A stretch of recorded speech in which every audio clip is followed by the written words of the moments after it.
ព្រះគម្ពីរសុភាសិតជំពូក11ចិញ្ចីងមិនត្រឹមត្រូវជាទីស្អប់ខ្ពើមដល់ព្រះយេហូវ៉ាតែកូនចិញ្ចីងគ្រប់ទម្ងន់ជាទីគប់ដល់ព្រះハរតីទ្រង់វិញកាលណាកើតមានសេចក្តីអំនួតនោះក៏កើតមានសេចក្តីខ្មាស់ដែរតែប្រាជ្ញាតែងនៅនឹងមនុស្សសុភាពសេចក្តីសុចរិតរបស់មនុស្សទៀងត្រង់នឹងនាំផ្លូវគេតែសេចក្តីវាចរបស់មនុស្សប្រទូសនឹងនាំឲ្យវិនាសវិញទ្រព្យសម្បត្តិគ្មានប្រយោជន៍ក្នុងថ្ងៃពីរោធឡើយតែសេចក្តីសុចរិតនឹងជួយឲ្យរួចពីស្លាប់វិញសេចក្តីសុចរិតរបស់មនុស្សគ្រប់លក្ខនឹងតម្រង់ផ្លូវខ្លួនតែមនុស្សអាក្រក់នឹងដួលដោយសារអំពើអាក្រក់របស់ខ្លួនវិញឯសេចក្តីសុចរិតរបស់មនុស្សទៀងត្រង់នឹងជួយឲ្យខ្លួនរួចតែមនុស្សប្រទូសនឹងត្រូវជាប់ក្នុងការទុច្ចរិតរបស់ខ្លួនវិញកាលណាមនុស្សអាក្រក់ស្លាប់ទៅនោះសេចក្តីសង្ឃឹមរបស់គេក៏សូន្យទៅដែរហើយសេចក្តីទុកចិត្តរបស់មនុស្សទុច្ចរិតនឹងត្រូវវិនាសទៅផងមនុស្សសុចរិតរមែងរួចពីសេចក្តីលំបាកឯមនុស្សអាក្រក់ទទួលរងជំនួសវិញមនុស្សទល់ល្មើសតែងបំផ្លាញអ្នកជិតខាងដោយសារមាត់ខ្លួនតែតម្រេះរបស់មនុស្សសុចរិតនឹងដោះឲ្យខ្លួនរួចវិញគ្រាដែលមនុស្សសុចរិតមានសេចក្តីសុខស្រួលនោះទីក្រុងក៏រីករាយសាទរហើយកាលណាមនុស្សអាក្រក់វិនាសទៅនោះឮសំឡេងហូរសប្បាយទីក្រុងបានផ្គុំផ្កាយឡើងដោយសារពររបស់មនុស្សទៀងត្រង់តែដោយសារមាត់របស់មនុស្សអាក្រក់នោះត្រូវរំលំវិញអ្នកណាដែលមើលងាយចំពោះអ្នកជិតខាងខ្លួននោះឥតមានប្រាជ្ញាទេតែអ្នកណាមានយោបល់រមែងនៅស្ងៀមវិញអ្នកណាដែលដើរចុះឡើងនិយាយបកគេនោះឈ្មោះថាបើការអាចកំបាំងតែអ្នកណាដែលមានចិត្តស្មោះត្រង់នោះតែងគ្របបាំងរឿងរ៉ាវវិញទីណាដែលឥតមានអ្នកប្រាជ្ញមកមុខនោះប្រជាជនរមែងដួលទៅតែបើមានអ្នកប្រឹក្សាជាច្រើននោះមានសេចក្តីសុខវិញអ្នកណាដែលធានាឲ្យអ្នកដទៃ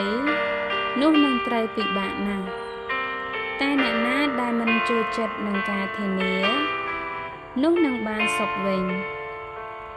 ស្ត្រីណាដែលមានអធ្យាស្រ័យល្អនោះតែងរក្សាទុកនៅកិត្តិស័ព្ទដូចជាមនុស្សប្រឹតព្រៀងដែលរក្សាទ្រព្យសម្បត្តិដែរមនុស្សដែលមានចិត្តមេត្តានោះតែងធ្វើល្អដល់ជីវិតខ្លួនតែអ្នកណាដែលសាហាវនោះធ្វើទុក្ខដល់សាច់ឈាមខ្លួនវិញមនុស្សអាក្រក់បានកម្រៃ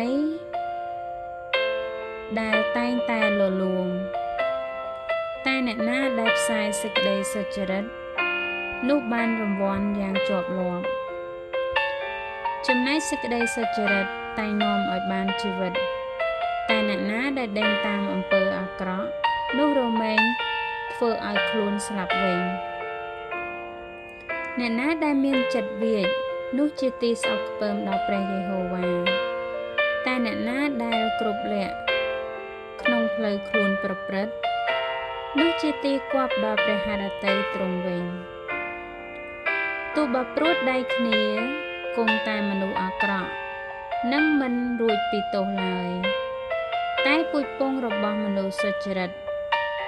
នឹងមានជំនួយជួយឲ្យរួចស្ត្រី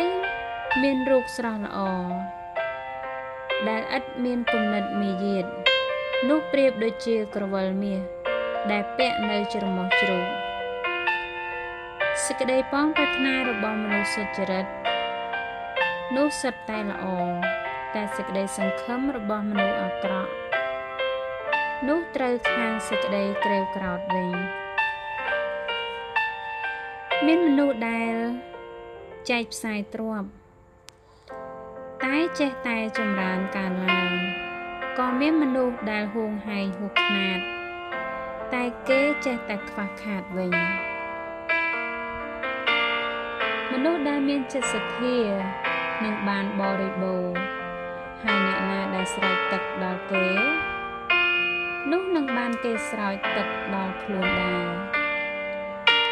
ឯអ្នកណាដែលបង្ខាំងទុកអង្គ